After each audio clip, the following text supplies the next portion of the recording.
İki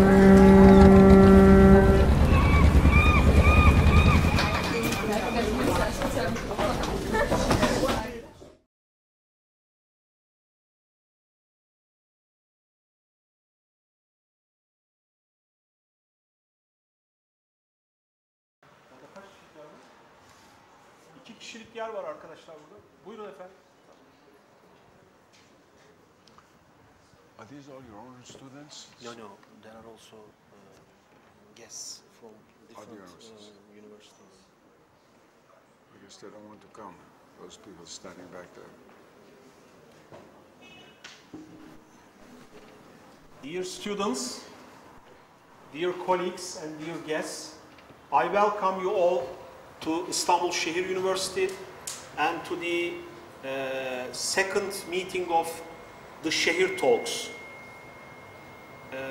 Our first speaker in the first occasion in the ŞEHİR Talks was the Foreign Minister Professor Dr. Ahmet Davutoğlu. Now we are very honored to have as a second speaker for this series is very distinguished Professor Seyyid Huseyin Nasr. I think he doesn't need any introduction, but let me briefly mention his background. He is, by the way, with us as the invitee of the Turkish Prime Ministry Public Diplomacy Office. We would like to thank also to this institution. Professor Nasr was born in Tehran. He studied physics and mathematics at MIT and then continued his MA studies at Harvard and completed his PhD in the history of science and philosophy in the same institutions at Harvard University. He is currently Professor of Islamic Studies at the George Washington University. He is one of the most important and foremost scholars of Islamic religious and comparative studies in the world today. Author of over 50 books and 500 articles which have been translated into several major languages, including Turkish.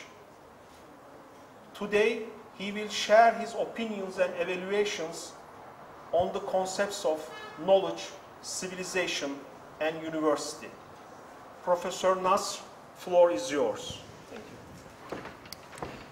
Bismillah ar-Rahman ar-Rahim. Thank you very much, sir, Mr. President, dear faculty members, dear students. When I come to Turkey, I always find myself at home, both among students and the faculty. And I think they know it also because whenever my plane lands in Istanbul, in a few minutes, despite all the traffic, I land in some university to lecture. So I've had many years of experience lecturing to various groups, and this university itself came into being on the basis of an institution founded by Dr. Davutoğlu, whom I've known since his student days. He's not my own student, I'm a very close friend, and I've lectured very often in that institution. I'm very glad that this university is now seeing the light of day. For years, we had been discussing together the importance of creating a university in Turkey, which is not simply a copy of Western universities. And it's to this issue that I want to address myself in a certain sense.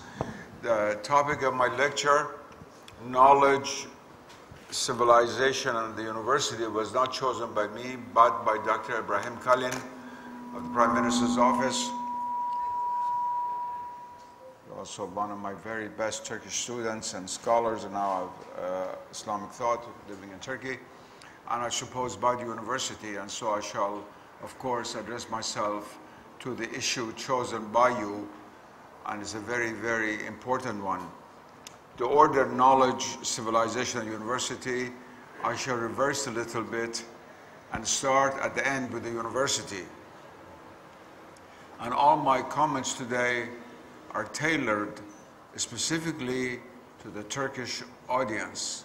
I'm fully aware that I'm speaking now in Istanbul, and not somewhere else. Oftentimes given lectures all the way from China to the United States and everywhere in between. But I thought I would say a few words which would pertain directly to the intellectual and historical heritage of one of the great centers of Islamic civilization, known as the city of Istanbul, but the Turkic and Turkish aspects of Islamic civilization itself. Let me begin with a lament. And by the way, I shall speak for about 45 minutes to give you a chance to ask any questions that I'm competent in answering. But let me begin with a lament, a complaint. I've had a lot of experiences of university life. For over 50 years of teaching, I've been dean, vice chancellor, president of Iran's Royal University, founder with 3 other people of the whole system of the Islamic university system, which began after 1977, Mecca Conference on World Education. And I've traveled very widely in almost every country from Morocco to Jakarta, discussing the question of university education in the Islamic world. So although, like you, I'm an amateur, but I'm less of an amateur perhaps than some of you who have not had direct contact with the universities in the Islamic world in very different contexts, from monarchies to republics to dictatorships to the left to the right, no matter what the political system, even those that came out from under 7 centuries of communist rule, such as the Republic of Azerbaijan or Central Asia, or whether it's within China itself, which is still a communist country, or whether it's Saudi Arabia, which is a monarchy, or Egypt, or Turkey, or anywhere else. In fact, the malaise from which Islamic universities suffer crosses borders and boundaries of either political regimes or social structures outwardly. There are today in the Islamic world 2 types of universities, both of which reveal the intellectual and cultural malaise of the Islamic world today. And usually, as you know, through my writings, I'm always a defender of everything Islamic, but one has to call a spade a spade. We are suffering from many great difficulties in the present situation in which we're living. And in order to get cured from a disease, you first have to recognize you have the disease. So it's not, self-criticism is not a bad thing. First of all, I believe that 2 types of universities of the Islamic world, I said both are suffering, but in different ways. One are universities which have Muslim names. In some cases, they're directly colonial universities. I call them colonial universities, like the American University of Beirut, American University of Cairo, the Old Roberts College, places like that. There's a university run by another civilization on the basis of its understanding of knowledge, of culture, of relationships, of epistemology, of logic, and everything else. Putting those few aside, the rest are universities with Persian, Arabic, Punjabi, Turkish, or some other kind of name, but they're really Western universities in Islamic lands. At best, the language is that of the local population, and that is not even true of the whole of the Islamic world. There are very few universities in the Islamic world, and they're primarily in Turkey, Iran, and certain Arab countries, excluding even Egypt to this day, in which all the disciplines are taught in the mother tongue. A great country like Pakistan with 180 million people, that is not the case. But usually what is local is the language at least, and you study some literature and history, you can do that. As soon as you get away, however, from the language, even the history is taught from the Western point of view. In almost all Islamic universities, Islamic history is not Islamic history. It's Islamic history as understood by Western historiography. You can just go down from there to everything else. They're not really Islamic universities. They're institutions of the civilization within Islamic civilization. Whether they will be able to destroy Islamic civilization itself, whether Islamic civilization will be able to absorb them and make them their own, is the great question for the future of all of us.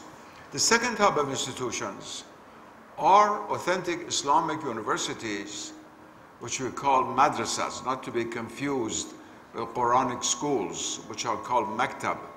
And in the Western press now, anyone who learns the Quran, they say they goes to a madrasa in Afghanistan, and usually have a bomb and thrown a few minutes later, and the very word madrasa is now vilified in the Western press. It's a bad word to go to a madrasa. Of course, if you use the Hebrew equivalent midrash, it would be perfectly fine. The word midrash, which the Jewish people use all the time in their universities, that's madrasa, that's the Hebrew term, equivalent to the Arabic, coming from the word dars, midrash. Those of you who know English well know that this entered into the English language even. But the word madrasa has now become an ugly word, which is not the case. The word madrasa, of course, means the place of dars.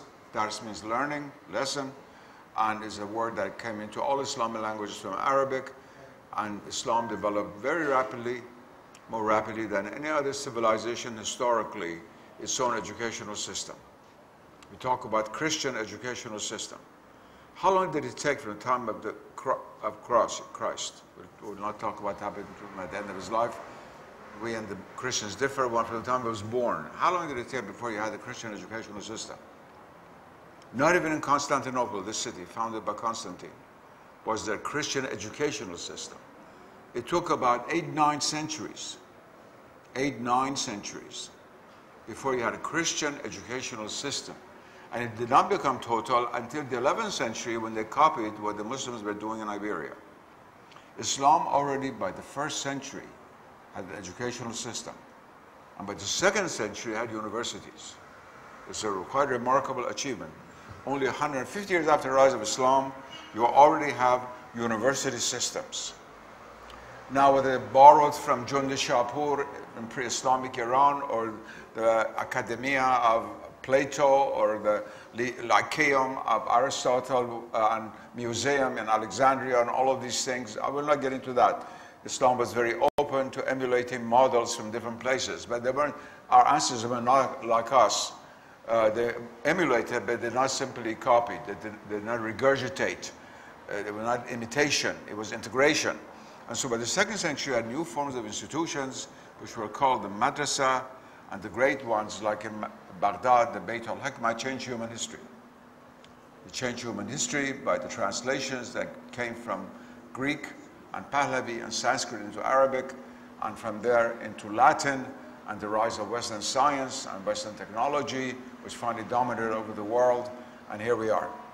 So it was a very momentous event, and the madrasa system remained very strong in the Islamic world until then. This is not the fall of the West.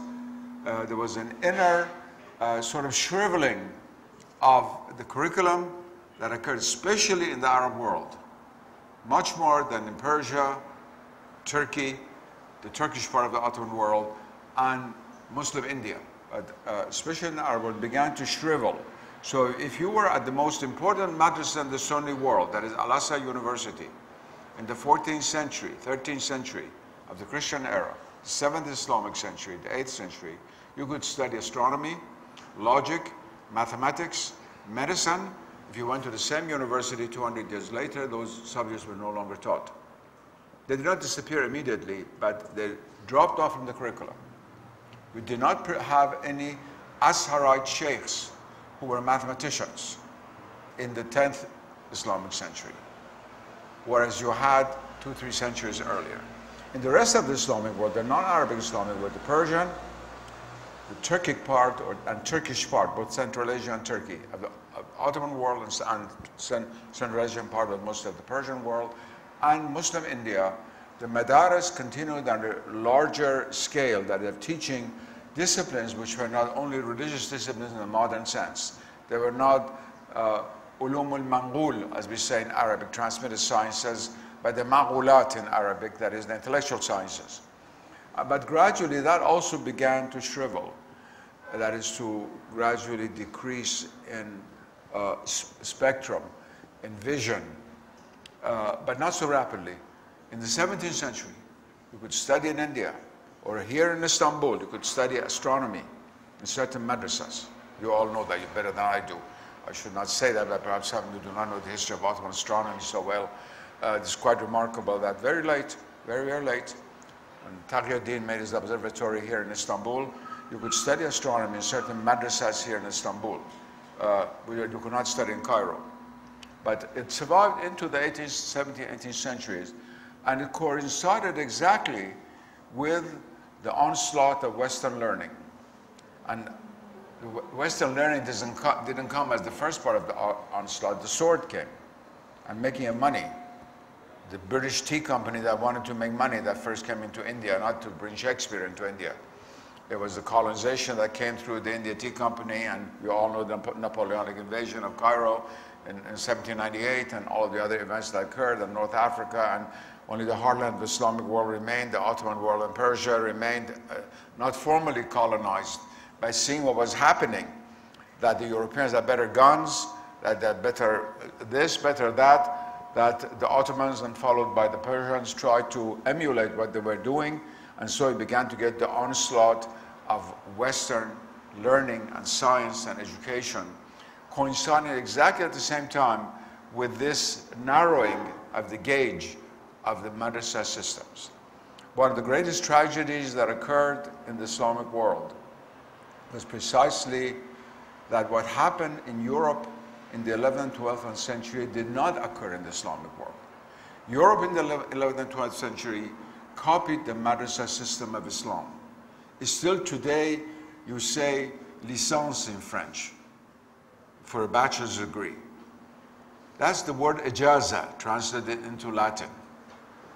The word doctor so-and-so, comes from the word docta, which means doctrine, which was the translation of the word mujtahid, a person who in Islamic thought could practice authentic thought on the aqidah of the religion, aqaid, and many, many other words. The word chair, chairman, chairwoman.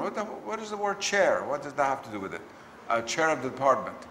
That's the kursi in the madrasa system, where the professor used to sit, the great professor, and we would sit under his feet. I'll be still saying English, I'm sitting under your feet to learn. That's an Islamic expression. But the West remained the West. The West copied the whole madrasa system. You cannot imagine even the curriculum. I don't have time to go into it now. Professor Maghdisi, others have written very extensively about this, how the whole college system in the West developed.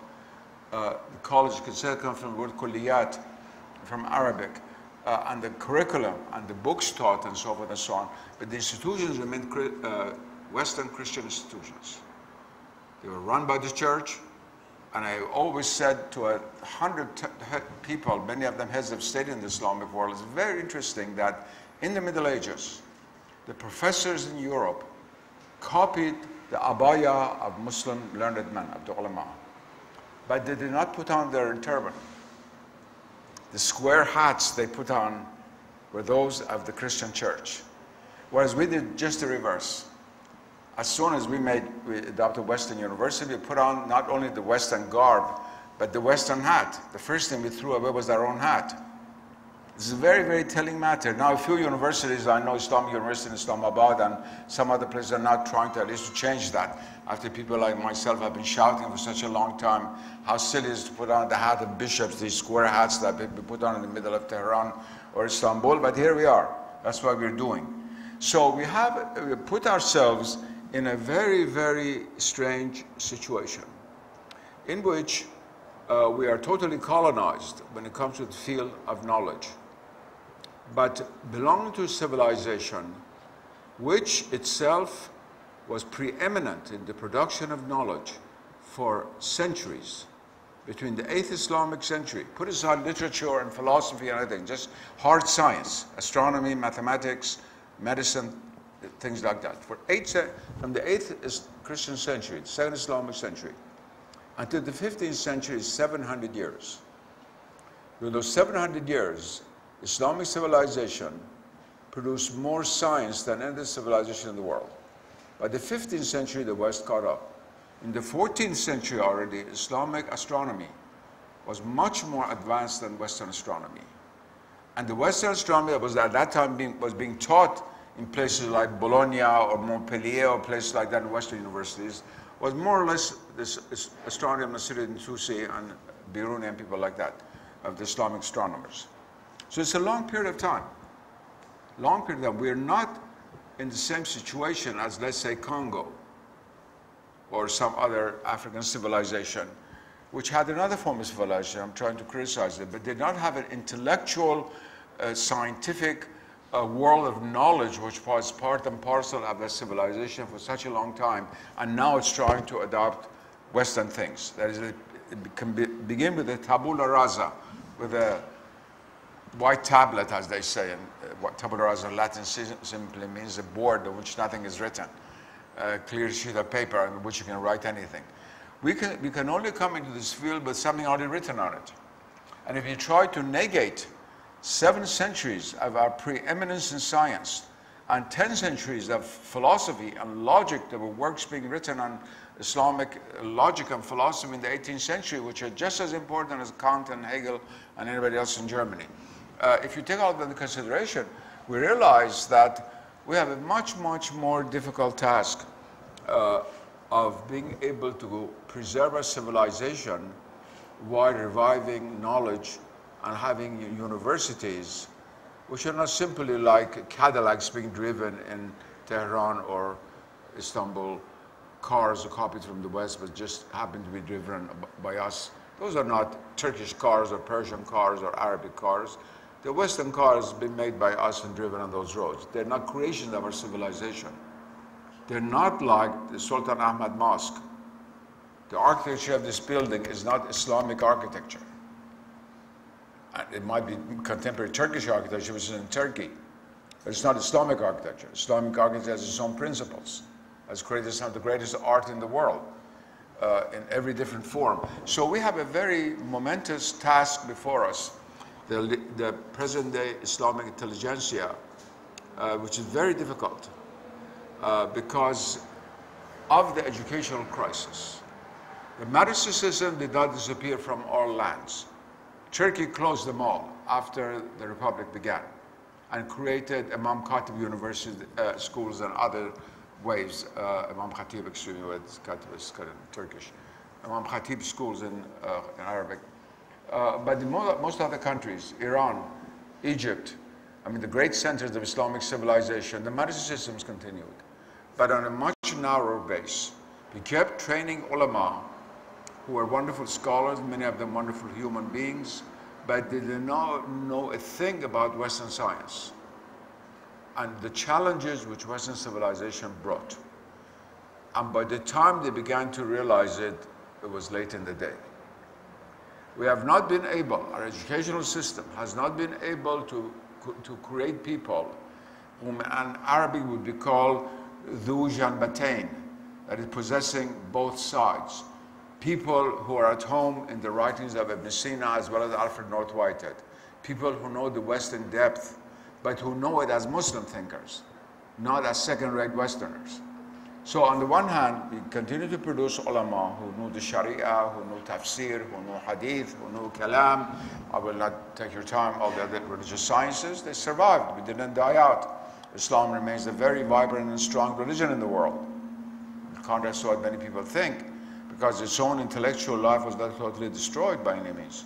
Not taught to talk about the importance of tasawwuf and psychology and spiritual psychology and training of the soul and education as training of the whole human being. All of these things survived. But this challenge that the West brought, this group was not able to answer. And on the other side, we began to produce a lot of Western educated Muslims, many of whom were excellent scholars and scientists. A few of them have won the Nobel Prize. But so what as far as Islam is concerned? The fact that you're Egyptian and win the Nobel Prize in chemistry doesn't make chemistry an Islamic science. This is being good in Western science. We now have excellent people in almost every field of engineering and science, but they know nothing about the Islamic tradition. I said we have had very few people who are dhu janbatain, who are able to integrate. And we need to see where we stand from this point of view. Compare ourselves to what was happening in the 11th, 12th century in Europe, civilization that later on defeated us, dominated over the Islamic world, has caused so much death in so many Islamic countries, it still continues to do so. How this happened, what were they doing? for a long time, they were politically threatened by Islam. The Muslim not only ruled over Spain, over Iberia, Andalus, but they went all the way to northern France. The Battle of Poitiers is very close to Paris. Poitiers is only 2 hours from Paris by car. 1 hour as the French drive, 2 hours as other human beings drive. But it's very, very close. It's in northern France. So physically, the West felt threatened. And this hatred of Islam that suddenly came up and now has been regurgitated, this Islamophobia in Europe, has a very, very deep root. At a time when Western civilization felt and should feel strongly threatened by the presence of Islam, not intellectually only, but also militarily.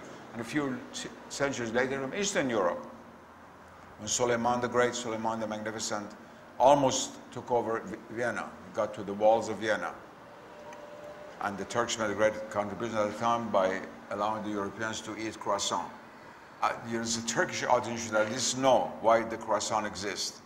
When he was not able to defeat the Austro-Hungarian army and take over Vienna, there was a big feast in Vienna when the Turkish army retreated.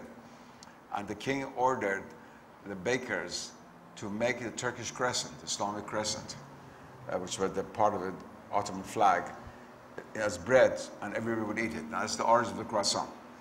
So at least remember that. But they got all the way to the heart of Europe. So there was this phobia that was there.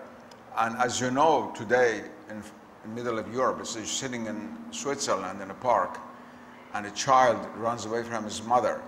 And the mother would say to her or him, "Don't go there, the Turk will come and get you." You all know that. So the West felt itself threatened, first by the Arabs, second by the Turks, perhaps not by the Persians, but that Persian far away. This is a false, this third one is false alarm to sell arms to these poor people on the Persian Gulf, so they give their money away, $80 billion for nothing. But the other two were real.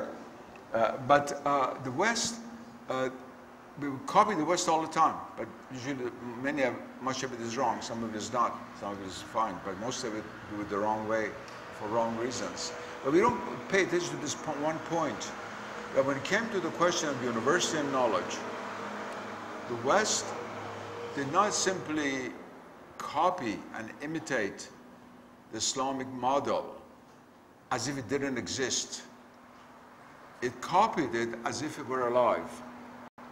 Now, one of the signs of being alive is that whatever you eat, part of it is digested, part of it is defecated. If a person doesn't defecate, he will die. You cannot just absorb everything. A living being cannot just absorb everything, no matter how good the food.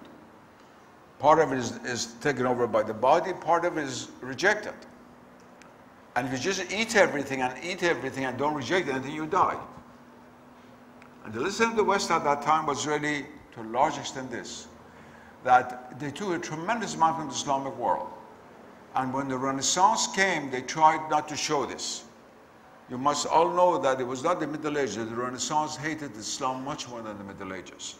There's a false notion among many Muslims that if it were not for Islam, there would be no Renaissance. It's like saying if there were no Islam, there would be no Karl Marx. Yes, that's indirectly true. There would not have been Western philosophy in the same way, and Marx would not come out. But no, thank you. We don't want to take credit for the rise of communism. And the same way the Renaissance. The Renaissance was a very anti-Islamic period in European history. Every word of Arabic origin that could be purged from European languages was purged. Those that were not purged, they couldn't purge. Words like algebra or retina or mattress and alchemy and so forth, and they couldn't purge. There was no Latin word for it. Today in Spanish, over 10% of all words are Arabic, because this movement was not that strong, whereas in English or French, a lot of these words have been thrown out. It was during the Renaissance that this hatred of the Islamic world became very, very strong. And the West tried to hide as much as possible what it owed to Islamic civilization. And this continues to this very day. Islamic architecture in Santa Fe, North America, in the United States where I live, in New Mexico, this very beautiful city, its architecture is mostly Islamic architecture. When they don't want to mention that, it says colonial architecture. What colonial? It's called adobe, the Arabic word for adobe, which means that mud mixed with grain that you used to cover the walls with. The English word is adobe. It's called adobe architecture, but no one at all knows it. It's never mentioned. So it was a tremendous influence. And I'm not going to say, oh, how wonderful we are that there was this influence, and to say we are great because the West is great. This is totally absurd for a civilization. The West is great in many ways, positive, in many ways negative. Let's bring the world to an end very quickly. Thank you very much. And what's happening in the environment and everything else, we owe to the whole world now, but this origin began in the technology and the worldview, which certainly was not Chinese or Indian or Islamic, to put it mildly. I wish I had time to talk about that to you, but I don't. Let me come back now to the question of knowledge. We are in this difficult situation, and we don't want to emulate simply the West. We want to learn how the West learned from us without stopping to be the West. And they did that by preserving certain of their own worldview, principles of their worldview, while copying all these things from the Madaris, the medicine system, whether it would be in Sicily or Iberia or anywhere else. Now, in order to be able to do this, Islam has to remain, first of all, true to its own understanding of knowledge. Islam essentially is a way of knowing. The foundation of Islam, La ilaha illallah, is a commentary upon the nature of reality. It's not that love is absent. But Muslims do not say simply God is love, as Christians say that. God includes love. One of the divine names is Al-Wadud in the Quran, love. But also God is other things, including justice, but above all, knowledge. Islamic civilization, therefore, became a great celebration of knowledge. The famous German Orientalist who later on came to Yale University, Franz Rosenthal, wrote a book called Knowledge Triumphal. It may be translated into Turkish, I do not know. It was translated into Arabic and Persian. It's very well known. And the theme of the book is that the coming of Islamic civilization was a veritable celebration of knowledge. And the reason why so many books were translated from Greek into Arabic, it wasn't that the Arabs were afraid of the Greeks. Not at all. The Byzantines who ruled over here, they had no interest at all in Aristotle. Ma'mun would exchange prisoners of war for Greek manuscripts. Byzantium is not known as a great center of science, a great beautiful art. But how many in this room can name 3 Byzantine mathematicians? You'll have a lot of trouble. Maybe even 2 you'll have trouble. Maybe even 1. It's not so easy. This was a civilization that was not really known as a great scientific civilization.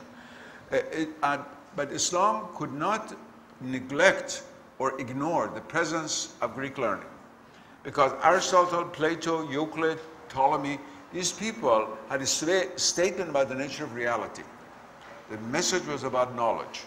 And in the domain of knowledge, you cannot say, Lakum dinakum waliya din. It's the verse of the Quran. To you, your religion, to me, my religion. In the domain of knowledge, you either have to accept the knowledge or reject it. If this were a conference on physics, and a study came and said, look, there is a new element I've discovered. This is the formula, this is the structure of it. Now, let's take a vote. 12 people say you're right, 18 people say you're wrong. All right, you keep your opinion, I keep my opinion. That's not how it works even in physics today. That one person could be right, everybody else could be wrong. When Einstein criticized the formulas of motion of Newton in 1904, he saw it on a piece of paper, a young student. He said, there's something wrong with these formulas. All the great physicists before in the 19th century had not seen that. He was the only person. It doesn't mean that they voted for it. Knowledge cannot be indifferent to other forms of knowledge. To claim to know means that something else is either true or false. Or maybe you say, I don't know. We can put that outside of that. But since the heart of Islam is knowledge, Islam could not remain indifferent to the challenge of the Greco-Alexandrian, Persian, Indian world that he came to inherit historically. If God had sent Gabriel to Jakarta, it would be in a very different situation.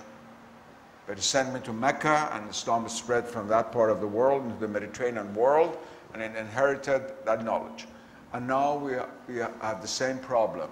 We cannot remain indifferent to Western knowledge. It's either true or false.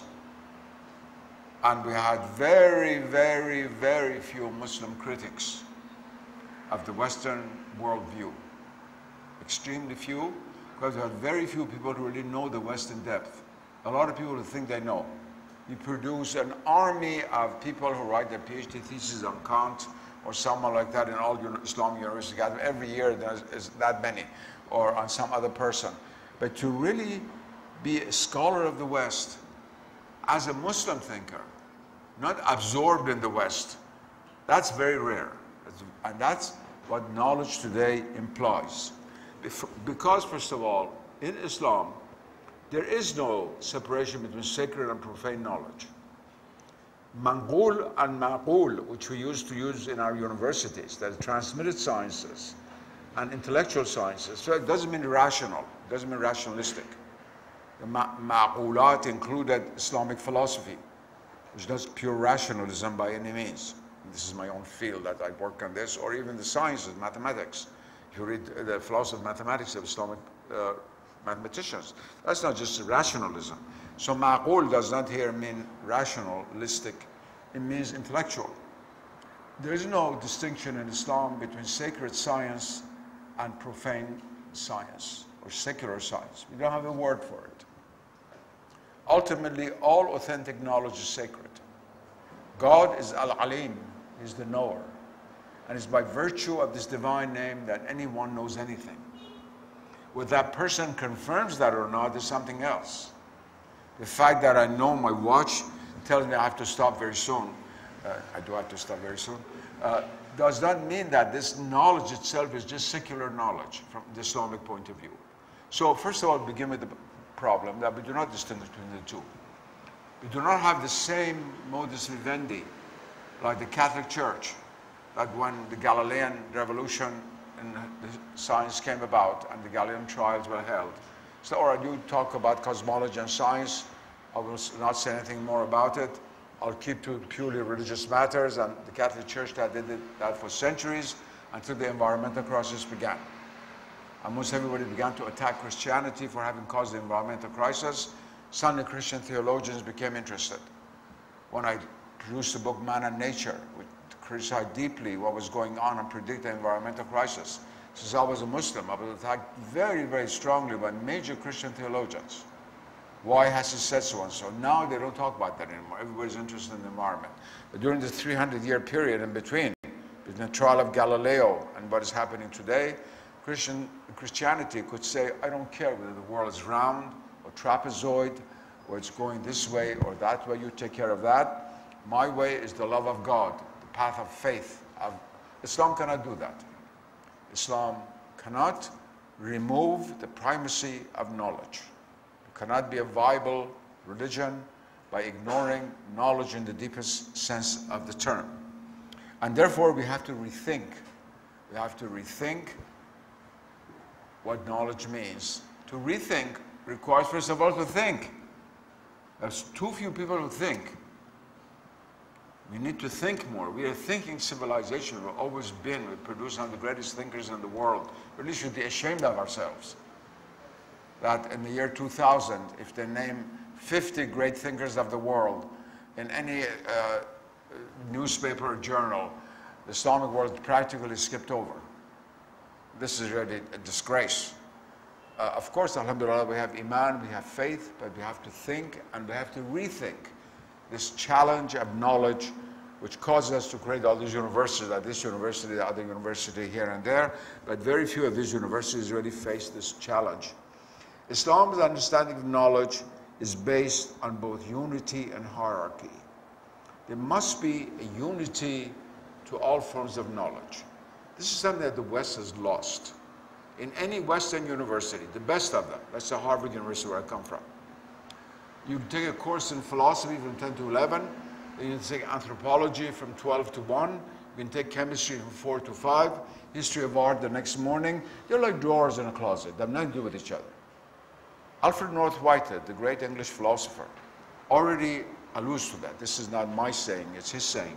He said a civilization which has lost a sense of unity gets a sclerosis and finally dies. There is no unity of knowledge today in Western civilization. That's one of the profoundest reasons for the crisis in Western civilization. Different disciplines have nothing to do with each other anymore. Yes, the books are in the same library. The students go from class to class. How many students can integrate the quantum mechanics which they learn in the morning, with the philosophy they learn in the afternoon, with the art that they learn the next day? I don't even have to answer that question. This is a major, major problem. The question of the unity of knowledge. I believe that I have understood this. I believe that I can integrate all of knowledge, but I don't want to talk about that now. I think any serious philosopher has to do that in his own mind. Not that other people will accept, or at least to my own satisfaction. But it's something that we need to do. And we need to realize there's a hierarchy of knowledge. Knowledge of God and knowledge of a worm are not equal. In Western universities, the department that studies the knowledge of worms gets a lot more money than the department that studies the knowledge of God. There's no comparison. I'm using these statements on purpose to be provocative, but that's really true. If you work in some engineering department at MIT, you get 50 times more money than if you're studying St. Augustine in the Divinity School. You don't get any money, or just a little bit like that. This is the way this world is, and at least we should realize it. Maybe we're not be able to change it, at least to realize it. In Islamic civilization, there was always a hierarchy of knowledge. The West occasionally tried to overcome this. The great Cardinal Newman of Oxford University was the first secular thinker who embraced Catholicism, and is very, very famous to the extent that all Catholic clubs in American and British universities are called Newman Club. He tried to revive, through a very famous book called The Idea of a Christian University. The idea of a Christian university where Christianity would be pervasive, not only in divinity school or something like that. He did not fully succeed, but there have been attempts. It doesn't mean that since Cardinal Newman did not succeed and it was a Westerner, we should not try. It's just the reverse. Just the reverse, we have a lot more open ground. We have a lot more open ground than he did. Finally, let me conclude, because I want to give you some time to ask me questions. One of the excuses that is given to not to think about these issues which I posed for you in such a naked manner today is that science is science. What are you talking about? The statement is totally false. Science is always based upon a worldview. Yes, 2 and 2 are 4, whether you're in Japan, America, or ancient Greece. But 2 and 2 did not equal 4 did not mean the same thing for Pythagoras as they did for Poincaré sitting in Paris, a great French mathematician of the 20th century. Even mathematics. But more than that, physics, biology, all these disciplines, what we call science, they are based upon a particular worldview. It's true that the specific weight of calcium is the same in Kyoto as in London. You know, I have advanced degrees in science. I'm not completely stupid in this matter. However, the fact that you define a particular phenomenon of nature as calcium, and you define a particular concept as specific weight, that is determined by a particular worldview. The great challenge for us in the domain of knowledge is to be able to integrate Western science into the Islamic worldview. In a real jihad 50 years ago, I finally was able to put the term Islamic science on the board. It used to be called Arabic science. That any of the significance that it should have for a Muslim. Now everybody talks about Islamic science, that is, I don't have to fight this battle. This one battle, alhamdulillah, I have won. But we need to be able to understand quantum mechanics, to understand modern chemistry, to understand modern biology, but to integrate it into the worldview of Islamic science and cosmology. That's not an impossibility, but it needs heroic thinkers. It needs one. And the first step is to stop having this inferiority complex and fear, which exists in so many of our intellectuals. You people are younger people. I'm at the end of my life. I've fought an intellectual jihad all my life, and God knows how many more days He will give me. It is really your duty, your responsibility, first of all, not to have a sense of inferiority complex vis-a-vis anyone. You're not less intelligent than the best MIT student, best Harvard student. I've taught in the best universities in the West. I'm a full professor, I'm a university professor in a major university. I get the best students all the time. Our students in Turkey or Iran or someplace else are not more stupid. They're just intelligent. And they are possessors of a civilization which has produced a lot more science for a longer period of time, not quantitatively speaking, than Western civilization, which has a long tradition of clear thinking, of intellectual and rational thinking, of logic, has produced some of the greatest logical works in the world, philosophically speaking. And we do not have to be afraid of the challenge that is put before us. What we need to do most of all is, first of all, regain this self-confidence, not only of ourselves as individuals, but also of our civilization, of its intellectual tradition, to try to revive this tradition in a contemporary language, to try to recreate a worldview upon which this tradition is based, and within that to integrate Western science. We could render the greatest service to humanity if we could do that, because Western science is achieving a great deal, no doubt about that, but it's also killing the world. If we do not change the total paradigm of Western science, the environmental crisis is not going to go away. The crises are not going to go away with cosmetics, putting some powder on the face of something. It needs a complete transformation of worldview. And one of the sources for that transformation can come from the Islamic intellectual tradition, both for ourselves, before we cut down all the trees of Istanbul and build buildings in like Hamburg and get into much worse environmental crises than we now face. Before we do all of these, before we make all the mistakes of the West to be West-like, to try to wake up, to try to realize that we're heirs to major civilization, to have the sense of self-confidence, which would allow us to make judicious decisions based not on blindness, but with open eyes. I pray for this university, who it will become one of the centers for the achievement of this major task. Thank you.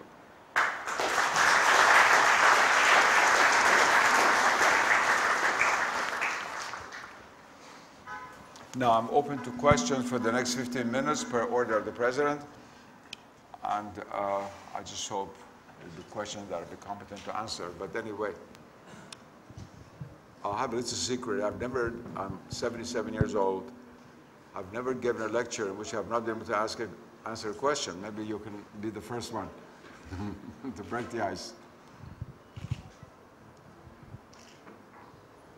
That doesn't answer any questions. Hello, assalamu alaikum. I have a question. Who is it? Yes, alaikum salam, please. I was wondering if it's at all possible, in your view, or from the view of general practicality, for Muslims, instead of seeing themselves as being colonized by the knowledge framework of the West, to rather see themselves as being part of that. To illustrate what I mean, as an example, in the history, Lord Patrick Kinross, he mentions in his book, Ottoman Centuries, that Mehmed the Conqueror, upon conquering Constantinople, he said, is reported to have said, "I hope to be a worthy continuation of the Roman Empire." Let me answer you on that. Yeah. The answer is no. Because the Byzantine Empire was an empire based upon the love of God, of religion, of faith. It was not based on a worldview which rejected the transcendent. Islam cannot be the continuation of a worldview which produces Richard Dawkins. You all know Richard Dawkins is one of the most famous figures in this modern wave of atheism, sweeping over the Anglo-Saxon world, both Great Britain and the United States and Canada, which is blatantly atheistic and attacks religion at its very foundation and blatantly against God. No, we cannot be part of a continuation of that. We could be a continuation of the Byzantine civilization if we were around. Because those civilizations were traditional civilizations. They had something in common with Islamic civilization, which was the acceptance of the transcendent principle of reality and of human nature. Modern Western civilization has within it elements of which we could be a continuity. There are certain Catholic philosophers, for example, David Burrell, Plantagenet, people like that, who've written MacIntyre on philosophy of ethics, from which we can learn a lot. We can learn a lot from Christian writers who are suffering from the same thing in the West itself. But we cannot simply be the continuation of a civilization which is based on the forgetfulness of God. The Prophet came into the world in order to remind us to remember God. We always have had a civilization based on remembrance of the divine principle. The 5-time adhan of the day wakes everybody up at least 5 times a day to think of La ilaha illallah. Our architecture, look at the traditional Ottoman architecture. When you go to the bazaar, it's very hard to forget God. Even the glitter of the jewelry does not make you forget that you're in actually an ambience in which God's name is written on the wall or something like that. It's where you've changed your alphabet, now the young cannot see it, but it's all over the place. The divine message is all over the place. Let me turn to another question, if there is one. Yes, sir. Yeah, my name is Hamza, and thank you very much for the speech. Louder, please, because the acoustics doesn't come this way. Okay. Is it fine now? And you talked about the madrasa, I mean, which doesn't exist in Turkey now, and the universities we have got. And actually, my question is, do we need any combination of them, and under which institution would it be possible, and what modern universities need to have acquired from the old traditional way of learning and madrasa system and the sciences that you just said? And yes, thank you. The question you asked is a very interesting one, but it has a political and economic dimension to it.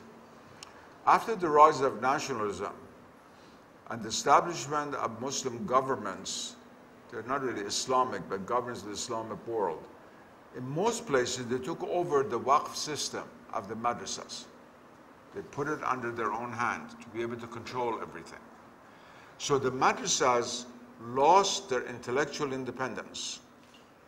Harvard University today is more independent of the American government, not completely independent, more independent of the American government than our madaris are, not to talk of universities, even in countries where the madrasa system continues. The Sheikh al-Azhar is chosen by the President of Egypt. I mean, can you imagine that? The most important Sunni madrasa in the world that survives is over 1,000 years old. In the old days, the professors used to choose their Sheikh al-Azhar. Today, the government chooses that, which means that you no longer have that degree of freedom. The question you're asking would be a wonderful question if there were the freedom to choose. In most Islamic countries, the governments do not allow that freedom. If we could keep private institutions of higher learning, like as they're developing now in Turkey and Iran, especially these two countries, like here, and other schools like this in Iran, much less so in the Arab world. Private institutions of learning, there are few in Cairo now, as being free intellectually,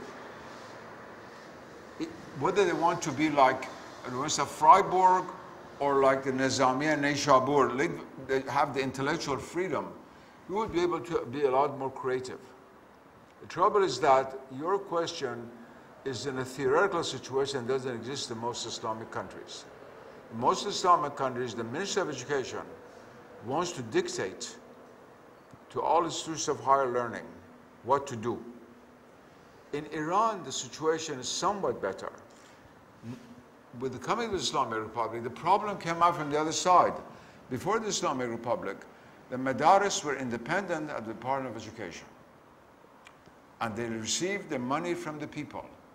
The Shiite ulama were much more powerful than Sunni ulama because they were economically independent. The reason the Islamic revolution took place in Iran and not in Egypt isn't that the Iranians were more pious than the Egyptians. The Egyptians probably more pious than the Persians. Iran is my country, and I've been to Egypt 30 times in my life. I know Egypt very well. It was because of the independence of the Shiite ulama.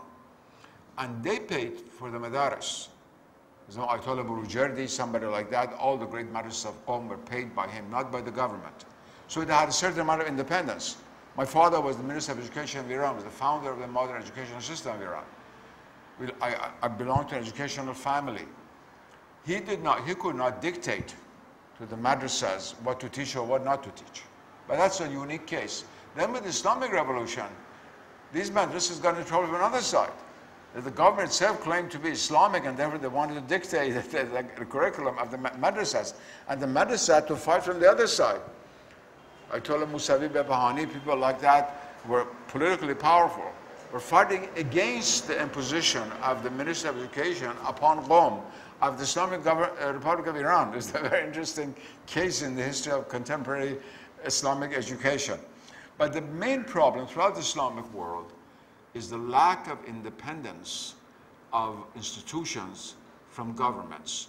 Supposing you have a lot of money and go and establish a school in Maryland, where I live, or North Carolina, or Massachusetts. According to laws of the state, there's certain things you cannot teach. For example, you cannot teach murder 1, murder 2 by machine gun, although there's a lot of killing in those universities more than in madaris, but that cannot be part of the curriculum. But you can teach many, many things which in Turkey or Iran or Egypt or Pakistan, somebody from the government will come and hold you by the neck and say, no, you cannot teach that. So we're in that situation. And I've always said, there's a saying in the English language, that politics is the art of the possible. To just talk about the impossible means that you're not going to act. We have to see what our situation is in each country. God has given a very important opening, I think, in Turkey. I believe that Turkey is going to play a very important role in the future in the Islamic world. One of the reasons I come to Turkey all the time is not only because I love Turkish coffee and the shisha, which still tastes wonderful. It's because I think that Turkey is a very significant place in the future, where you've received a certain degree, I'm not saying 100%, of freedom being able to do these things. I'm sure this institution was a private institution, not paid by the taxpayers' money or the government, is freer than an institution in Pakistan. The paradox of it is that the only universities in the Islamic world which are free to teach whatever they want are American universities. The American University of Beirut, the American University of Cairo. The American University of Cairo is much more independent than Al-Azhar in teaching what it wants to teach. I know many of the Azharite sheikhs, all the way to the top, and other institutions, and the Qarawiyyin in Morocco. The Qarawiyyin is even older than Azhar, a remarkable institution. The government has a lot more control over it than the so-called Akhawain University created now with the money of Saudi Arabia. And Akhawain means the two brothers, Saudi Arabia and the King of Morocco, but it's really a completely American university. They're trying to destroy the French language as a second language. English is taught there. And they're much less independent. They're less independent than, of course, in England. But they're more independent than the University of Rabat or the Qarawiyyin itself, which is the oldest madrasa we have in the Islamic world that has survived. Alas, my time is up. This is a vast, vast subject. I've, in a sense, opened the book. I hope, inshallah, through your own perspicacity, you will read the rest. Alhamdulillah.